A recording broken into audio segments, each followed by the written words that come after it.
Hey guys, it's Damien from Marketing Food Online. I hope you are having a great evening. I wanted to put together a video talking about Pinterest. I'm going to go through each social media site and show you how I, as a food producer, of maker of food products, how I actually use it specifically for what I do, and some of the kind of unconventional methods to attract more customers to my products, to my websites, and everything that I do. So really quick, I wanted to show you, this is my Pinterest page, the Marketing Food Online, and our company there, the Riddle Box. These are some stats. We have 140 boards right now with 8,000 plus pins.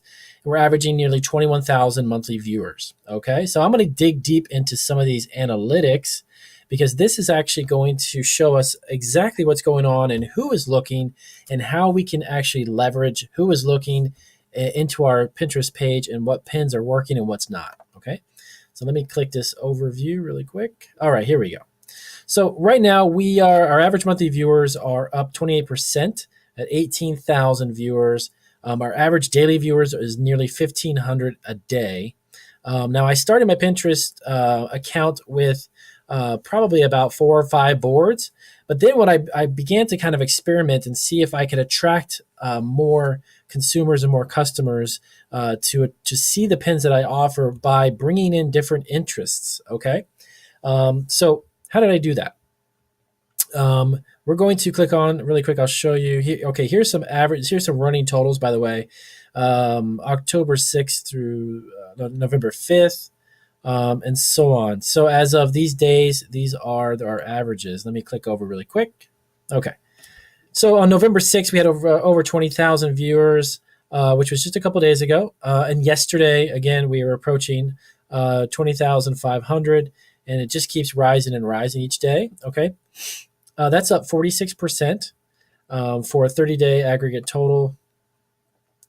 So here's the information down below. I wanted to show you. I want to dig into this information and show you exactly how you can understand it, and then how you can kind of leverage it. Okay, so by country, of course, the United States, we have over 11,400 in the audience in that 30-day period.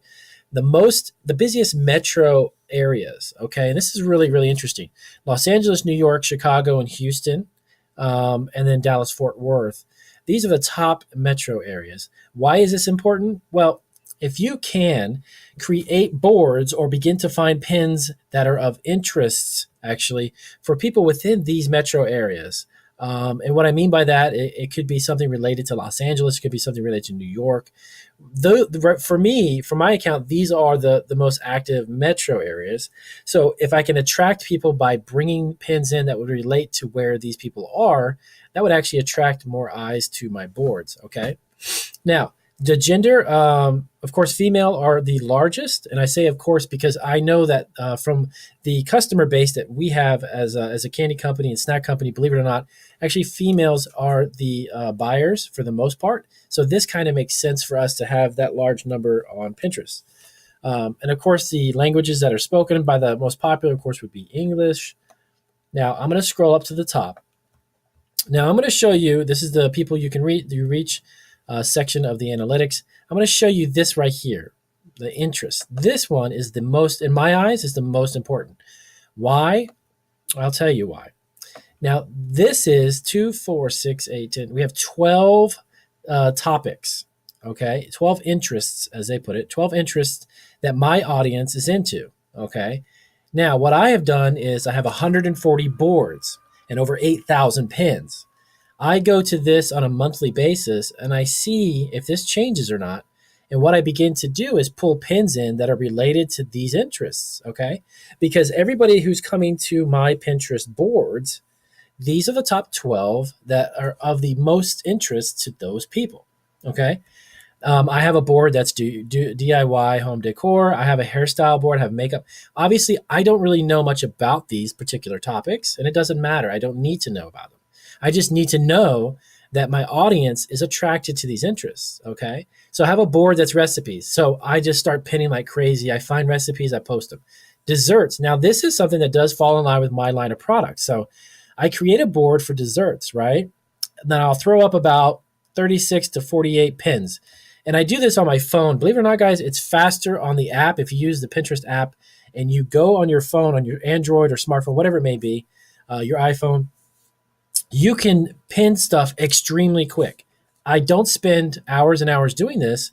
I'll get up in the morning, specifically on Pinterest. I don't. I do spend about an hour to 2 hours every day promoting through via social media. But Pinterest, I'll spend honestly 5 to 10 minutes, and I can pin 30 to 50 pins in that time, and that's it. I'm done for the day. I mean, some days I don't. Sorry about that. Some days I don't pin anything, but most of the time I do. Healthy snacks. Now I have a line of trail mixes and a line of seasoned nuts.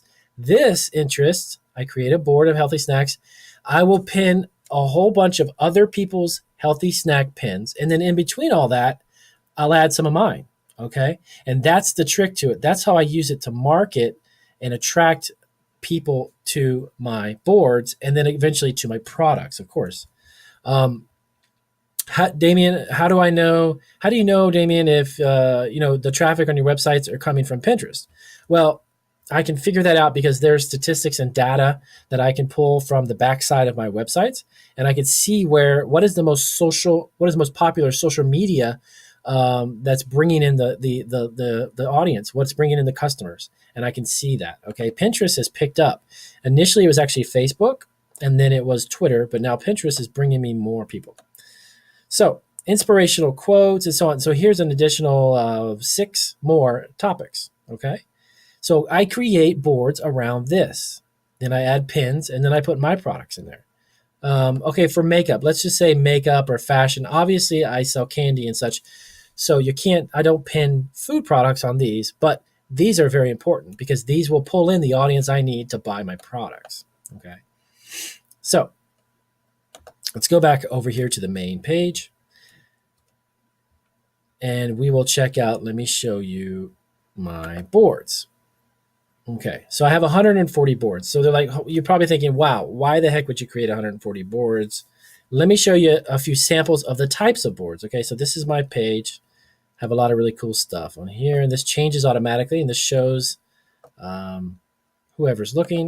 This is all our products, by the way. This is stuff I make.